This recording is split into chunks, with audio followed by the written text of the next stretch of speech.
Welcome to the weekly weather briefing for the Inland Northwest from the National Weather Service in Spokane. This week, the area will see a pattern change.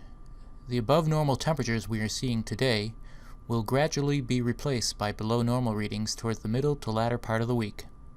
This will come with increased opportunities for showers and thunderstorms. Okay, here is the big picture. A deep trough is sitting off the Pacific coast. Its location is indicated by the red L. That feature will gradually move into the Pacific Northwest through the week. Right now, models show it comes into the Cascades by late Friday, before shifting east of the Continental Divide Saturday into Sunday. There are several smaller features or short waves embedded in the flow around it. Those are indicated by the black dash lines. These short waves will be driving the opportunities for showers and thunderstorms this week. Precise timing and track of all these features will need fine-tuning, but all point to the changing conditions. A weak disturbance lifting through this afternoon will bring a shower and thunderstorm threat around the northeast mountains. However, these are expected to be isolated in nature. The impacts will be limited and the risk wanes with the sunset.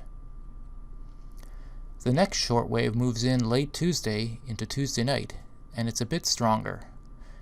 As models depict it now, clouds gradually increase Tuesday, with a shower and thunderstorm threat developing from south to north between later afternoon and evening, with the main threat shifting into the northern mountains overnight. It is possible the system will slow down and delay the risk until late Tuesday night into Wednesday morning.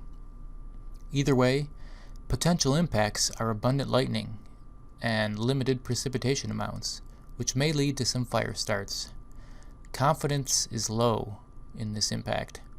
There is a lot of uncertainty regarding how much instability will be available to generate this threat. So monitor forecasts for possible updates. It is definitely something we are monitoring. Wednesday into Thursday, short waves continue to ripple in and push a cold front by. Yet the best ingredients for precipitation will be near the Cascades, and this is where the best risk for showers and thunderstorms will lay. They will have a better chance of being wetter. Some showers or storms may move into or develop over the North and Eastern Columbia Basin and other mountains, yet they are expected to remain rather isolated in nature right now. The more likely impact away from the Cascades will be marginally breezy conditions, indicated by the area shaded in blue, and a trend toward cooler temperatures. With those cooler temperatures, the relative humidity values will come up, so fire weather concerns will be smaller.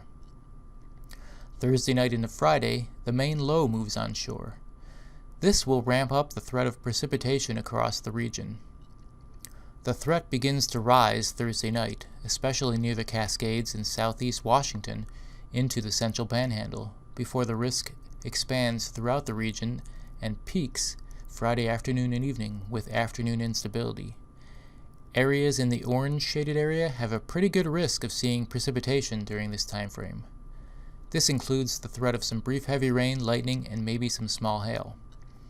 Early guesses at precipitation amounts: 1/10 to 2/10 of an inch, with local amounts to 1/2 or 3/4 of an inch in the mountains. It will also remain breezy. The area shaded in blue indicates the main areas where it will be breeziest. However, winds are not expected to be too strong, with gusts around 20 miles per hour possible.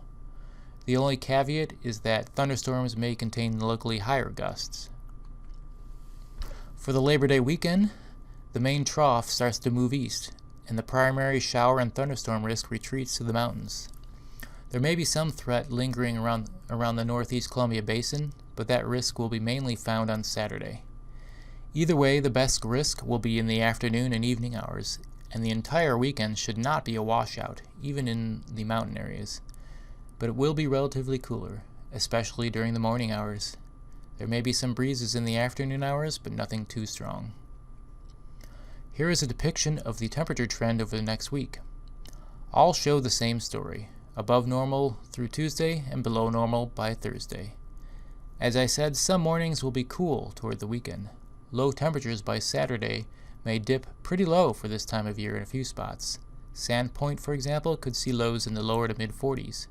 But there is the potential for lows in the mid to upper 30s in some sheltered valleys in more rural areas across North and East Washington and North Idaho, potentially impacting sensitive crops. There is still uncertainty, so stay tuned. A quick look at the 8 to 14 day outlook indicates the Pacific Northwest is favored to see wetter and cooler than normal conditions. So, summarizing things, a threat of showers and thunderstorms move in this week. It will tend to be drier earlier in the week, then become wetter later in the week, as temperatures will be cooling down. Thanks for joining us for the weekly weather briefing.